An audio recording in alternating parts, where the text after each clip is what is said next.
Jiho wiped the sweat from his forehead and stared at the tangle of wires in front of him. The environmental control panel had been acting strange all week, and tonight it finally decided to die completely. Just his luck. He was alone on the night shift, crawling through maintenance corridors that most people on the station never even knew existed.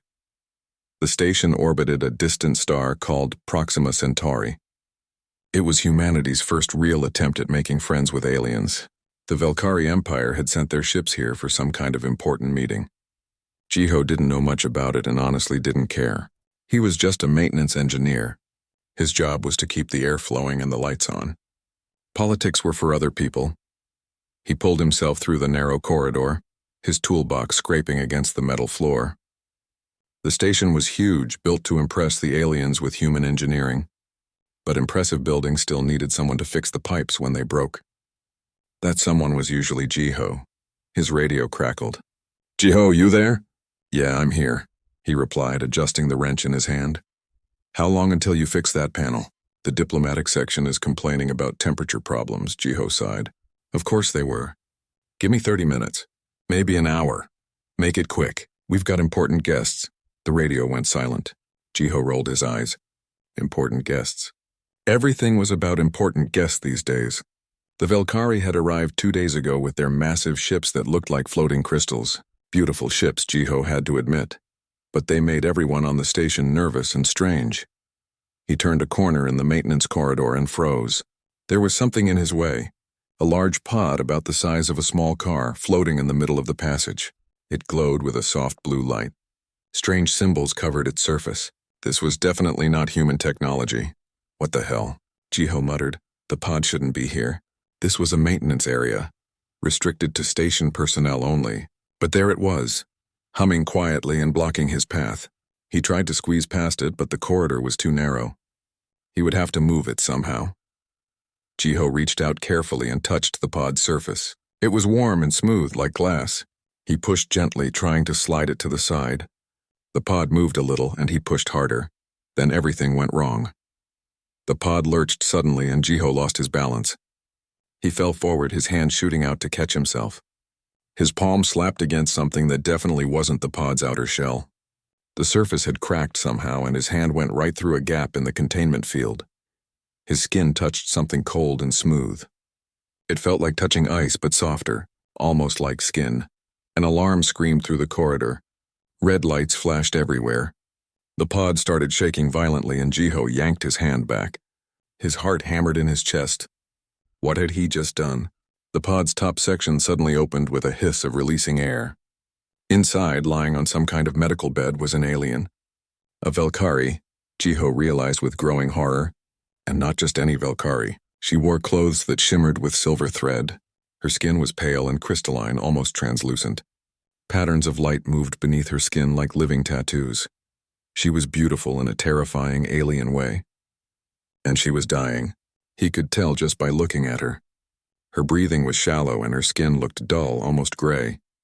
But as he watched, frozen in shock, something incredible happened. Color returned to her face. The patterns under her skin began to glow brighter, pulsing with golden light. Her eyes opened slowly. They were huge and completely black, like looking into deep space. She looked directly at Jiho. Heavy footsteps echoed down the corridor.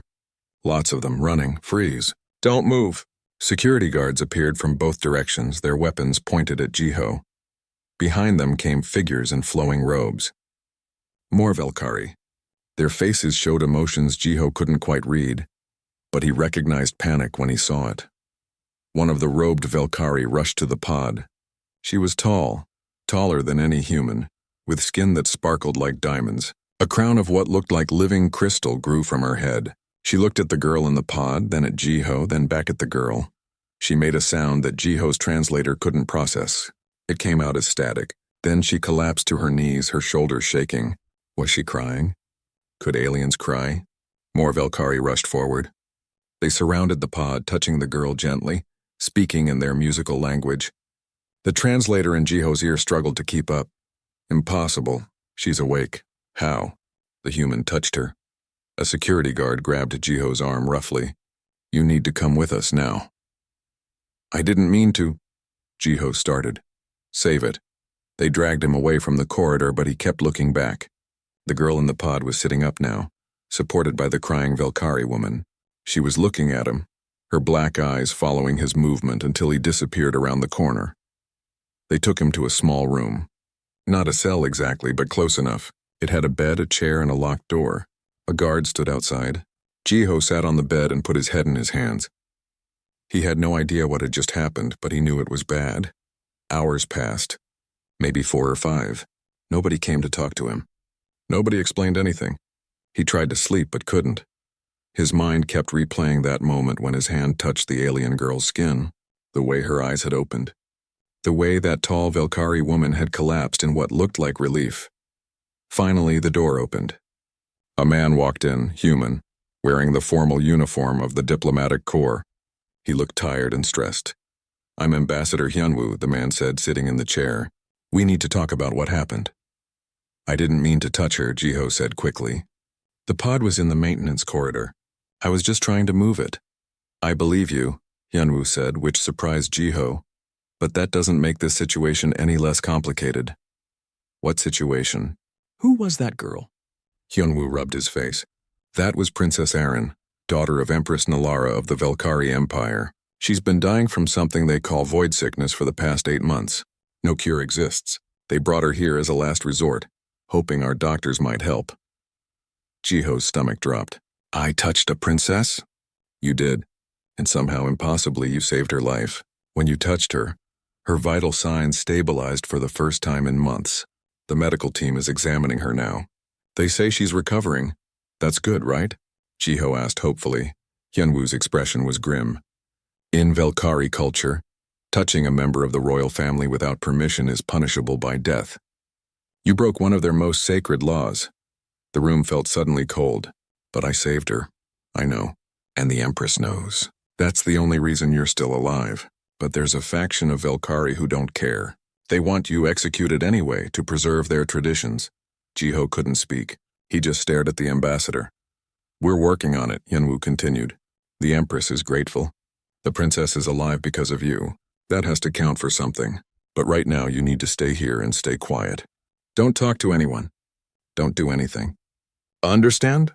Jiho nodded numbly. Hyunwoo stood to leave, then paused at the door. "For what it's worth, you did a good thing today. You saved someone's life. Try to remember that." The door closed and locked again. Jiho lay back on the bed and stared at the ceiling. He had come to work tonight expecting to fix some wires and go home. Instead, he had touched an alien princess and somehow become the center of an interstellar incident. His hand still tingled where he had touched her skin. He could still see those black eyes staring at him. What had he gotten himself into? 3 days passed in that small room. Jiho had nothing to do but think and worry. They brought him food 3 times a day. The guard outside never spoke to him. Nobody explained what was happening or what would happen to him next. The waiting was worse than anything else. On the 4th day, Ambassador Hyunwoo returned with a woman Jiho didn't know. She was human, maybe in her 40s, wearing a white lab coat. Her eyes were kind but serious. "This is Dr. Sunmi," Hyunwoo said. "She's our lead xenobiologist. She's been studying what happened with Princess Erin." Dr. Sunmi sat down and pulled out a tablet. "How are you feeling, Jiho?" "Confused," he answered honestly, scared. "Nobody tells me anything. I understand. I'm going to explain everything we've learned. Then we need your help." She tapped her tablet and a hologram appeared in the air between them. It showed a human hand touching something crystalline. "When you touched Princess Erin, something remarkable happened. Your skin made direct contact with hers for approximately 4 seconds. In those 4 seconds, your body transferred something to her." "Transferred what?" "We're calling them resonance enzymes. They're compounds that your body produces naturally. All humans produce them. We never knew they were special because they don't do anything to us. But to Velkari biology, they're extraordinary." Another image appeared showing microscopic organisms. "This is the void sickness pathogen. It's killed millions of Velkari over the past century. It attacks their cellular structure and there's no known cure. But your enzymes destroy it completely.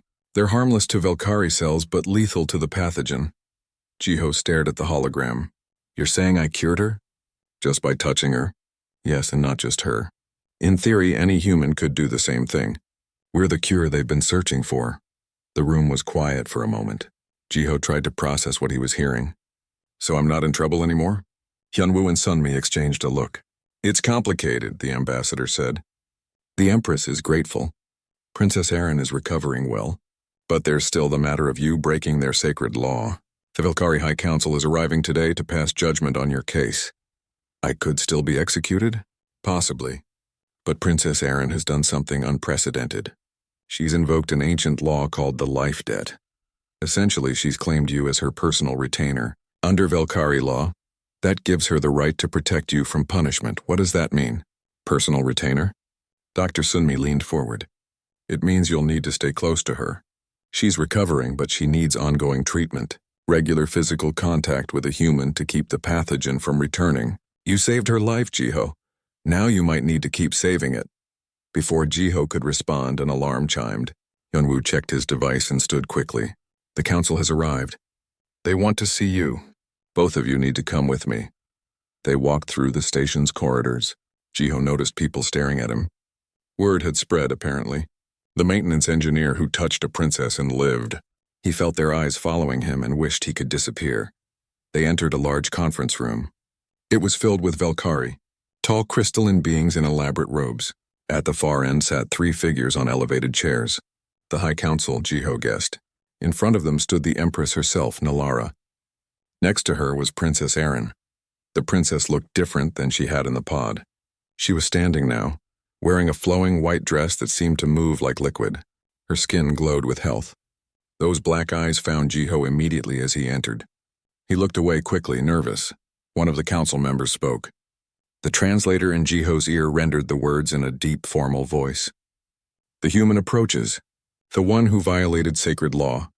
He saved my daughter's life, Empress Nalara said firmly. That must be considered. Law is law, Empress. Traditions exist for reasons. If we ignore them for convenience, we become chaos. Another council member, this one with skin like purple crystal, spoke more gently, yet the human did not act with malice. He could not have known what his touch would do. Surely intent matters. Intent does not change the act. He touched Princess Erin without permission. The law is clear. Jiho felt sweat running down his back. They were talking about him like he wasn't there. Like he was a problem to be solved rather than a person. He wanted to speak up to defend himself, but Hyunwoo had warned him to stay silent unless directly addressed. Then Princess Erin stepped forward. I invoke the right to speak. The council members looked at her with what might have been surprise. You are still recovering, Princess. Perhaps I invoke the right to speak, she repeated, louder this time. Her voice was musical but firm. I am the one who was touched. I am the one who lives because of that touch. My voice matters in this judgment. The center council member nodded slowly. Speak then. Erin turned to face Jiho directly. Her black eyes met his. This human Jiho committed no crime. He saved my life when I was dying. For 8 months I felt myself fading. Every day was pain. Every breath was struggle. My mother wept for me. My people prepared for my death.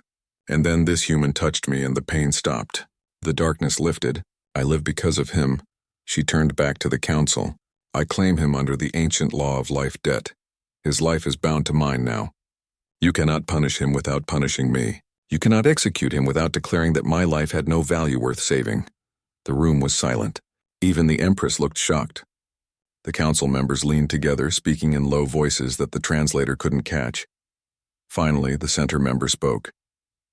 The life debt is ancient law. It has not been invoked in 3 generations. Are you certain, Princess? This binding is permanent. He will be your responsibility. I am certain. Then we accept your claim. The human Jiho is free from punishment. He is now under your protection and authority. Jiho felt his knees go weak with relief. He wasn't going to die. But then the full meaning hit him. Bound to the princess? What did that even mean? The purple-skinned council member spoke again. There is another matter to discuss. The human doctors have shared their findings about the cure. This changes everything. If humans can heal void sickness, we must discuss what this means for both our peoples. Dr. Sunmi stepped forward. With permission, I'd like to address the council. They nodded and she continued.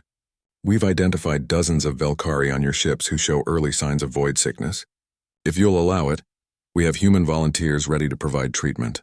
It's a simple process. Physical contact for a few minutes repeated over several days.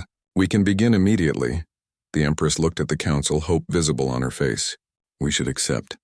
How many lives could be saved? But the third council member, who hadn't spoken yet, finally did. His voice was cold. You ask us to allow our people to be touched by humans? Repeatedly?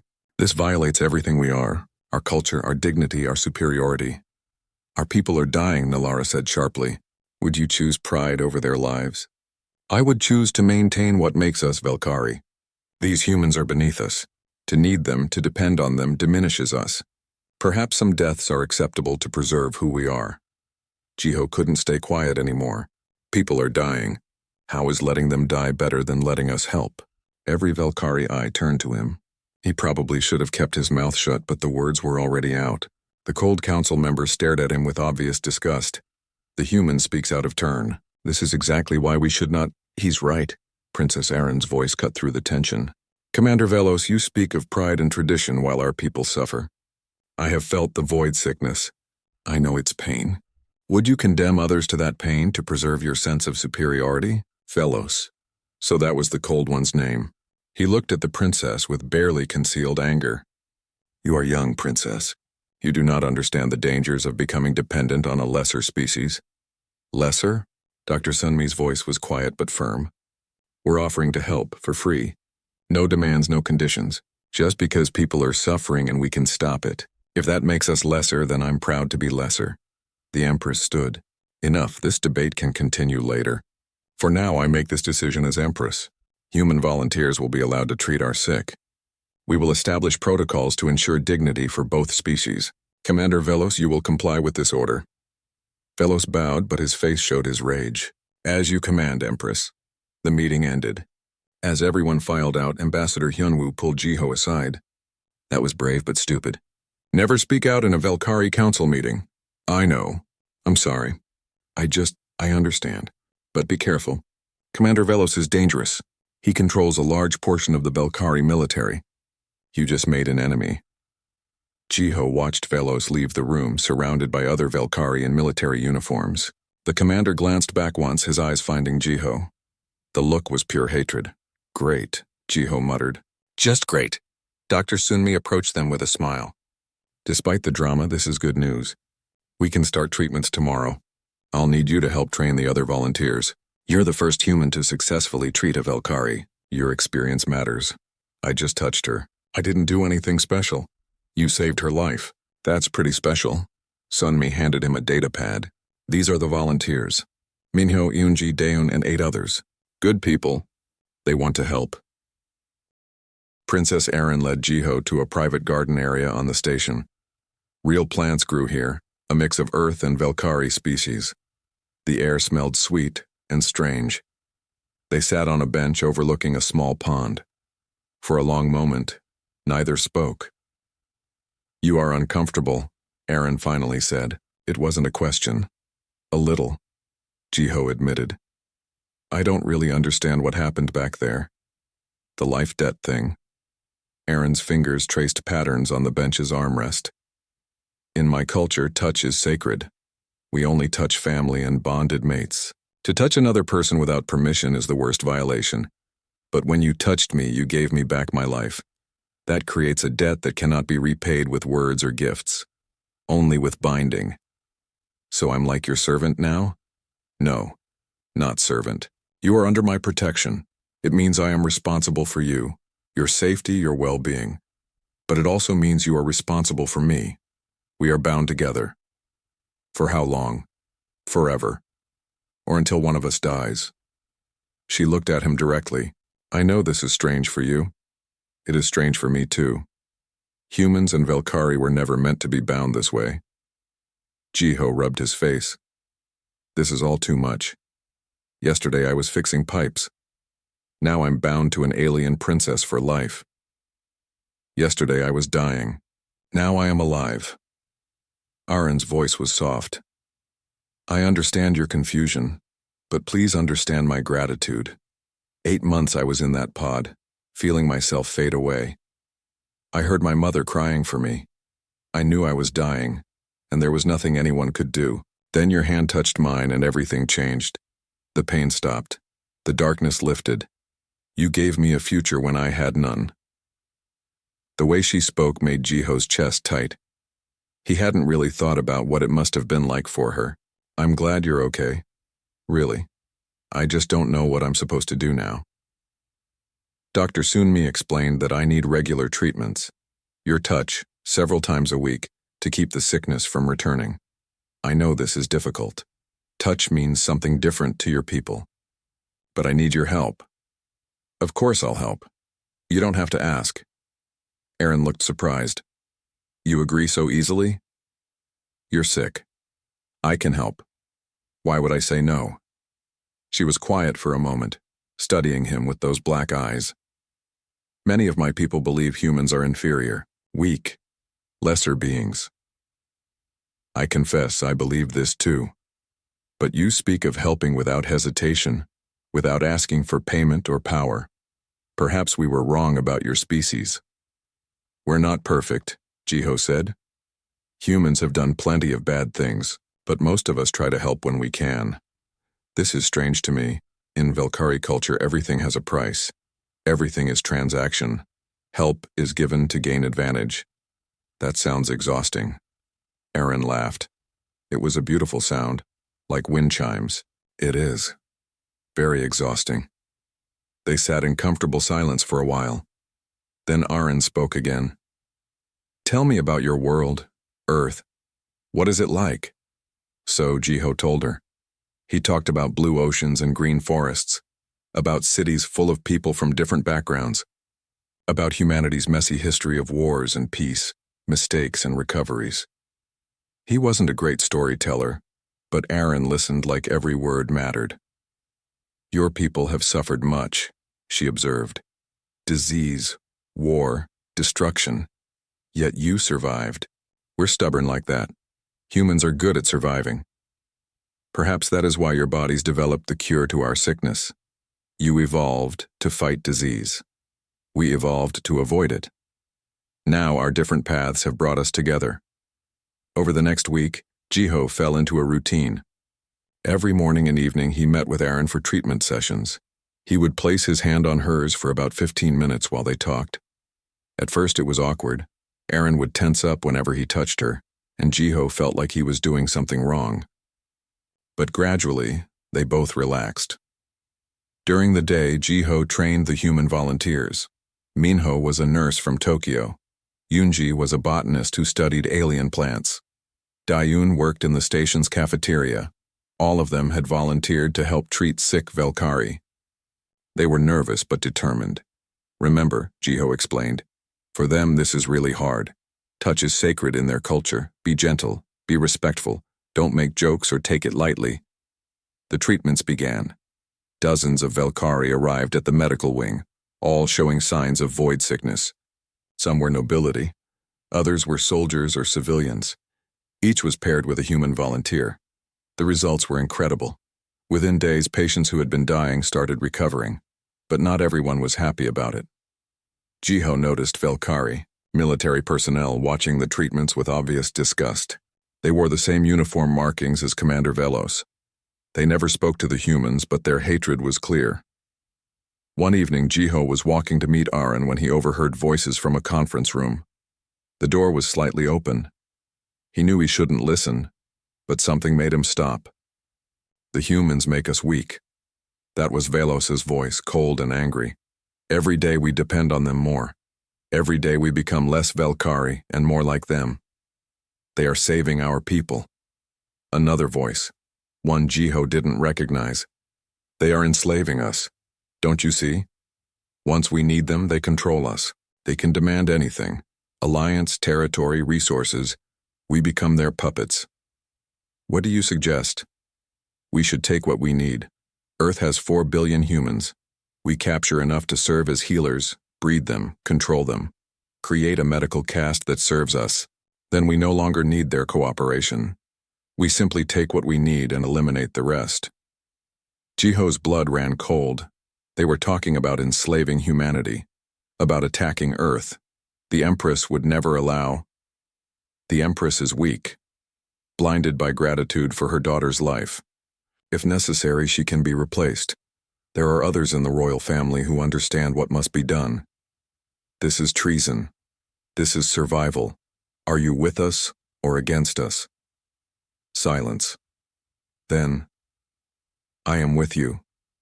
Jiho backed away from the door as quietly as he could. His hands were shaking. He had to tell someone. But who? The ambassador? The empress? Aaron? He practically ran to the garden where he usually met the princess. She was already there, reading something on a holographic display. She looked up when she heard him coming.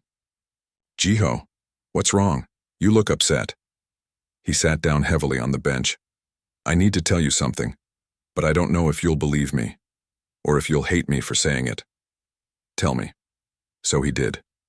He told her everything he'd overheard. Velos's plan to enslave humans. The plot against her mother. Everything. When he finished, he waited for her reaction. Aaron was silent for a long time. Her face showed no emotion. Finally, she spoke. I believe you. You do? Velos has always been traditional. He hated the idea of contact with humans from the beginning. I am not surprised he would go this far. She stood and paced. But this is worse than I feared. If he has supporters among the military and the royal family, he could actually succeed. What do we do? I must tell my mother. Immediately. Will she believe you? I'm just some random human. Velos is a military commander. She will believe me, and she will believe you because you are bound to me. Aaron turned to face him. Thank you for telling me. You could have stayed silent, protected yourself. Instead, you warned us, even though it puts you in danger. Of course I warned you. Velos wants to attack Earth, that's my home. And he wants to hurt your mother, I couldn't just stay quiet. Again, you help without hesitation. Aaron looked at him with something that might have been respect. You are strange, Jiho. Strange in a good way. They went immediately to the Empress's quarters. Nalara listened to Jiho's story with a grave expression. When he finished, she thanked him and called for her personal guard. We must act carefully, she said. If Velos suspects we know, he may act sooner than planned. We need to identify his supporters and neutralize them without starting a civil war. A civil war? Jiho felt sick. Over whether to enslave my species? I am sorry, Nalara said gently. But yes.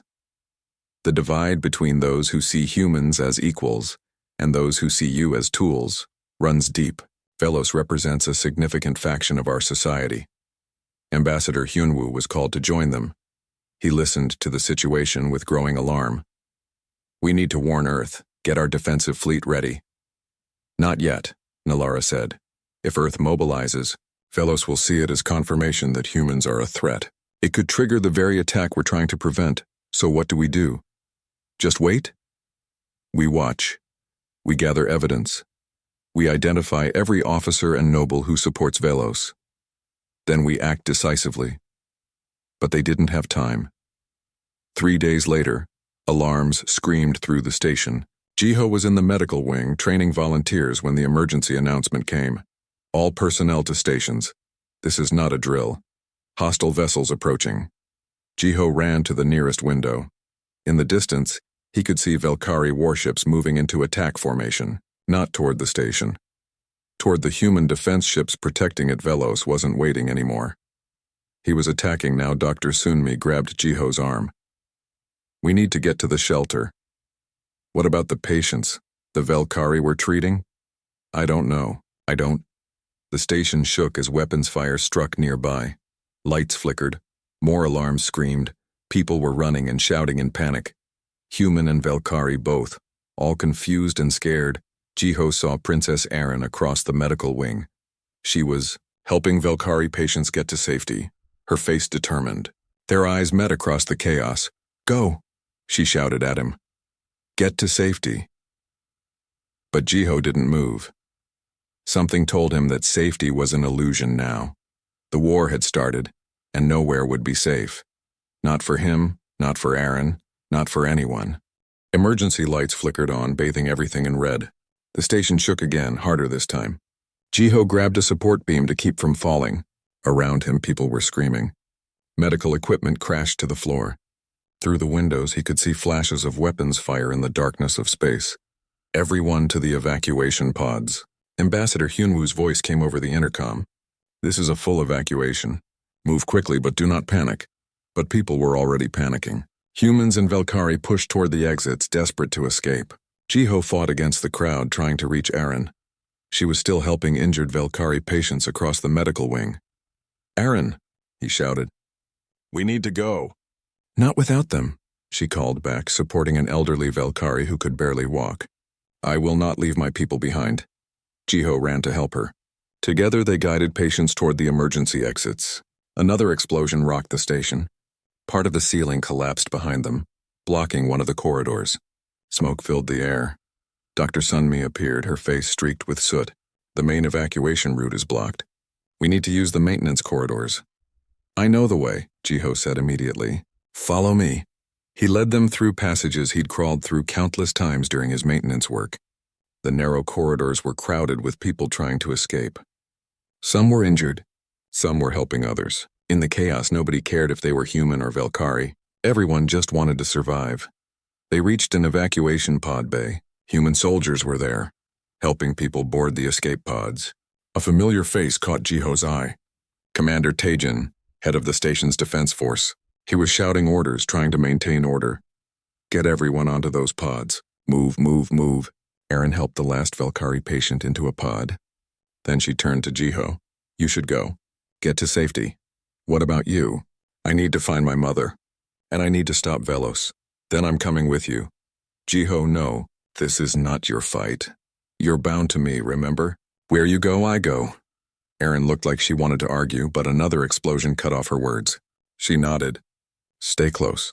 They ran through the shaking station. Velkari soldiers were fighting each other in the corridors. Those loyal to the Empress versus those following Velos. Blue energy weapons lit up the hallways. Bodies lay on the floor, both human and Velkari. The sight made Jiho sick. They found Empress Nalara in the command center, surrounded by loyal guards. She was coordinating the defense with Commander Taejin. Her face was grim. "Mother." Aaron rushed to her. "Aaron, thank the stars. I thought you were on an evacuation pod." "I could not leave while our people are fighting." "Velos has more support than we knew," Nalara said. "Nearly half the fleet has sided with him. They are targeting both the station and the human defense ships. He wants to capture the human volunteers, use them as hostages to force Earth's surrender." Commander Taejin pointed at a tactical display. "Our forces are outnumbered. Human ships are holding their own, but they weren't prepared for a battle of this scale. We're going to lose unless something changes." "Can we negotiate?" Ambassador Hyunwoo asked. "With Velos?" "No, he sees this as his chance to reshape the Empire. He will not stop until he wins or dies." Jiho watched the battle unfold on the displays. Human ships, smaller and less advanced than the Velkari vessels, were fighting desperately. They used strange tactics, unpredictable moves that seemed to confuse the Velkari fleet. But they were still outnumbered. "What if I go talk to him?" Jiho said suddenly. Everyone turned to look at him. "Talk to Velos?" Hyunwoo stared. "Are you insane? He wants human healers, right? To control us. What if I offer to help him? Get close. Maybe I can." "Absolutely not," Aaron said firmly. "He would kill you immediately. Or worse." "The boy has courage," Nalara said. "But Aaron is right. Velos would never negotiate with you. He sees humans as tools, not people." The station shook again. Warning alarms blared. "Hull breach in Section 7, a computer voice announced. "Emergency bulkheads closing." "We are running out of time," Taejin said. "We need to evacuate the Empress." "I will not abandon our people," Nalara insisted. "With respect, Empress, if you die, Velos wins by default. You need to survive." Before they could argue further, the lights went out. When the emergency power came back on, something was wrong. The air felt different. Colder. Nalara gasped and stumbled. Aaron caught her. "Mother? What's wrong?" The Empress's skin was turning gray. The glow beneath her crystalline surface was fading. Jiho had seen these symptoms before. Void sickness, but how? She wasn't infected. Velos, Aaron whispered in horror. He released it as a weapon. In the air system. Taejin checked his sensors. Confirmed. Void sickness pathogen detected in the atmosphere. It only affects Velkari biology. It is spreading through the entire station. Around them, Velkari soldiers and civilians started collapsing. Their skin turned gray. Their lights faded. Only the humans seemed unaffected. Chiho watched in horror as people fell, dying from an invisible enemy. "We need to get her to safety," Aaron said, supporting her mother, but Nalara was getting weaker by the second. "There is no safety," the Empress said, her voice faint. "The pathogen is everywhere." "I am dying, Aaron. No, we can treat you." "Jiho's touch can..." "Jiho." Nalara looked at him with dimming eyes. "Come here." He approached carefully. The Empress, the most powerful person in the Velkari Empire, was dying right in front of him. Her hand reached out, shaking. "To save me, you must touch me. Break the most sacred law of my people. Will you do this?" Jiho didn't hesitate. He took her hand in his. Her skin was cold, so cold. For a moment, nothing happened. Then slowly, color began returning to her face. The glow beneath her skin brightened. She gasped and her breathing steadied. "Incredible," she whispered. "I can feel it working. The pain is fading." But around them, other Velkari were still dying. Soldiers, officers, civilians, all infected, all fading. There weren't enough humans to treat them all. Chiho looked at Aaron helplessly. "We need more humans," he said. "The volunteers. Where are they?" "Most evacuated on pods," Tijin reported. "But some are still on the station, trapped in different sections. Get them here. All of them. We need to treat as many people as we can." Over the next hour, they worked frantically. Human volunteers were brought to the command center. Chiho organized them, taught them how to treat multiple patients quickly. Minho, Eunji, Dayun, and others worked tirelessly, touching dying Velkari, saving lives one by one. But it wasn't enough. The station was huge. Thousands of Velkari were infected. Even working as fast as they could, the humans couldn't reach everyone in time. Aaron stood at the window, watching her people die. Tears ran down her crystalline face. "This is my fault. If I had died when I was supposed to, none of this would have happened." Velos would have had no reason to fear humans. No reason to start this war. "This is not your fault," Jiho said firmly. "Velos chose to do this, not you. But if I had never been saved, then you'd be dead, and your mother would be grieving. And we still would have discovered the cure eventually. Velos would have reacted the same way. You being alive didn't cause this. His hatred did." Empress Nalara, recovered now, joined them at the window. "Jiho is right. Velos has always believed in Velkari superiority. The existence of the cure threatened his worldview. He would have found an excuse for war regardless. Can we stop him?" Aaron asked. "We must. But how?" The answer came from an unexpected source. Commander Taijin was listening to communications from the battle. Suddenly he looked up. "The tide is turning. Velos's forces are retreating." "What? Why?" "Reports coming in from multiple ships. Velkari soldiers are refusing to fight. They are watching humans save Velkari lives during the attack. It is changing minds.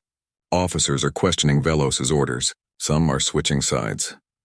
On the tactical display, Jiho could see ships breaking formation. Some stopped firing. Others moved to defend the station instead of attacking it. Velos's fleet was fracturing. "The cure is winning the war," Nalara said with wonder. "Not through weapons, but through compassion." Velos wanted to prove humans were inferior. Instead, humans proved they were worth allying with. But Velos wasn't giving up. His flagship, larger than any other vessel, moved toward the station. Weapons charged, ready to fire directly at the command center. "He is going to destroy us," Taijin said. "One final attack. If he cannot win, he will take us all with him." Aaron stepped forward. "Open a channel to his ship. Let me talk to him." "Aaron, no," Nalara started. "He needs to see, to understand. Please, Mother." Nalara nodded reluctantly. The channel opened. Velos's face appeared on the main screen. He looked furious, his crystalline features twisted with rage. "Princess," he said coldly. "Come to surrender?" "Come to show you the truth," Aaron replied. "Look around you, Velos. Look at what is happening. Humans are saving our people. They ask for nothing in return. They simply help because they can. That is not weakness. That is strength. That is manipulation. They make us dependent so they can control us. No. They are showing us that cooperation is stronger than domination. That different species can help each other rather than destroy each other. You fear them because they challenge everything you believe. But being wrong is not shameful. Refusing to admit it is. Enough! Velos shouted. Your words will not save you. You and your human pets will die, and the Empire will remember why we do not trust lesser beings. The days after the battle were busy and sad at the same time. The station was damaged but still functional. Medical teams worked around the clock treating the wounded. Repair crews, including Jiho, fixed broken systems. Bodies were recovered and sent home with honor, both human and Velkari. The war had lasted only 6 hours, but it had changed everything. Velos was imprisoned on his own flagship awaiting trial. Most of his supporters had surrendered once they saw him arrested. A few escaped to the outer systems, but they were hunted by Velkari ships loyal to the Empress. The coup was over, but Empress Nalara knew the ideas behind it remained. Fear and hatred didn't disappear just because a battle was won. 2 weeks after the attack, Nalara called a formal gathering. Every ship in the area sent representatives. Humans and Velkari filled the station's largest hall. Jiho stood near the back, uncomfortable in the formal clothes Ambassador Hyunwoo had made him wear. He preferred his maintenance uniform. The Empress stood at the center of the hall. She looked tired but strong. When she spoke, her voice carried to every corner. We have faced darkness, she began. We have seen what fear and pride can do when left unchecked. Valkyrie attacked Velkari. We nearly destroyed everything our empire has built over centuries. And why? Because we were afraid of needing help. Afraid of admitting that another species could offer us something we lacked. She paused, letting her words sink in. But in our darkest moment, that same species saved us. Not with weapons. Not with demands or conditions. Simply with the touch of their hands. Humans asked for nothing and gave us everything. Our lives. Our future. Our children's chance to grow old. Nalara turned to where the human volunteers stood. Minho, Eunji, Dayun, and all the others who had helped. You showed us what we had forgotten. That strength is not about standing alone. True strength is knowing when to accept help, when to offer it, when to choose cooperation over conquest. She gestured, and Velkari attendants brought forward a large crystal structure. It glowed with internal light covered in names. This memorial will stand at the heart of our empire. It bears the names of all who died in the coup. Velkari and human together. We will remember them. We will learn from their sacrifice, and we will never forget what hatred costs. The hall was silent. Then slowly, Velkari began touching their foreheads in their gesture of respect. Humans bowed, the two species honoring the dead together. After the ceremony, Nalara approached Jiho directly. He tried to bow formally, but ended up stumbling. She smiled gently. Walk with me, she said. They went to the garden where Jiho and Aaron used to talk. The Empress sat on the same bench looking at the pond. You saved my life twice, she said quietly. Once from the void sickness, once from my own people's hatred. How does an empire thank someone for that? You don't need to thank me, Jiho said honestly. I just did what anyone would do. No. That is where you are wrong. What you did is rare and precious. You acted without thinking of reward or status. You simply helped because you could. She looked at him. The Velkari High Council has approved a formal alliance between our people. Trade, technology exchange, cultural programs. Our species will grow together now instead of apart. Much of this is because of you. I didn't do anything special, really. You touched a dying princess and changed the course of history. I would call that special. Nalara stood. We are offering you a position as Earth's official ambassador to the Velkari Empire. You would represent your entire species. It comes with great honor and responsibility. Jiho felt his stomach drop. Me, an ambassador? I'm just a maintenance engineer. I'm not trained for politics or diplomacy. You have something better than training. You have a good heart. You understand both humans and Velkari now. You are bound to my daughter, which gives you status in our culture, and people trust you. Both species. That trust is worth more than any amount of political training. I need to think about it, Jiho said weakly. Of course. Take your time. After the Empress left, Jiho sat on the bench and put his head in his hands. An ambassador, him? It was ridiculous. He had barely graduated from technical school. He couldn't give speeches or negotiate treaties. He just fixed things that were broken. She offered you the position. Aaron's voice came from behind him. She sat beside him on the bench. Over the past weeks, she had started doing this more often. sitting closer, touching his shoulder occasionally. For Velkari, these were huge gestures of trust. Yeah, she did. Will you accept? I don't know. I'm not qualified. Neither was I when I claimed you under the life debt. Neither was my mother when she became empress. Nobody feels qualified for the important things. We simply do them anyway. Jiho looked at her.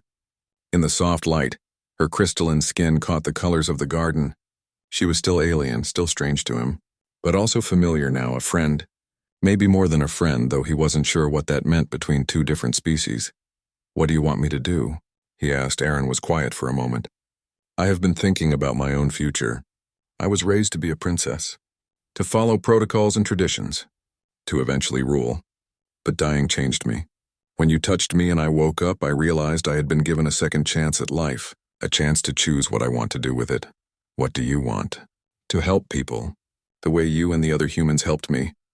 Dr. Sunmi told me about your idea for medical clinics, places where humans and Velkari could work together to treat void sickness and other diseases. I want to build those clinics. I want to spend my life making sure what happened to me never happens to anyone else. That sounds perfect for you, Jiho said. But you're a princess. Can you just give that up? I am speaking with my mother about it. She understands. She supports me. Aaron turned to face him directly. But I would need help. Someone who understands both species. Someone who knows how to make things work. Someone bound to me who could travel with me and help build something new. Jiho's heart started beating faster. You want me to help you build these clinics? I want us to build them together. Not as princess and maintenance engineer. As partners. As friends. As two people who want to make the galaxy better. It was tempting. More tempting than being an ambassador. Building clinics meant helping people directly. Seeing results. Making a real difference. It was something he could understand. Something that made sense. What about the ambassador position? Ambassador Hyunwoo is more qualified. He wants the job. You know he does, Aaron smiled. You do not need titles to be important, Jiho. You proved that already. Building clinics with you, Jiho said slowly, testing the idea. Traveling around the galaxy. Helping people. That actually sounds nice. Is that a yes? Yeah, I think it is. Aaron's smile grew wider. She reached out and took his hand. A simple gesture, but from a Velkari princess it meant everything. Then we have much to plan. 6 months later, Jiho stood in front of a newly built medical facility on a colony world called Harmony. The planet was joint territory, claimed by both humans and Velkari together. The clinic was the first of many planned across known space. The building itself was beautiful. Human and Velkari architecture blended together. Curved walls met straight lines. Crystal met steel. Inside, human doctors worked alongside Velkari healers. Minho was there, heading the medical staff. Yoonji managed the research department. Even Daeun had joined them, running the administrative side. Jiho watched the opening ceremony with pride. Children played in the gardens outside, human and Velkari together. Their laughter sounded the same despite coming from different mouths. Their joy was universal. Nervous? Aaron stood beside him, wearing simple medical robes instead of royal gowns. She had officially resigned her title 3 months ago. Now she was just Dr. Aaron, co-founder of the Interspecies Medical Initiative. A little, Jiho admitted. What if we can't make this work? What if the clinics fail?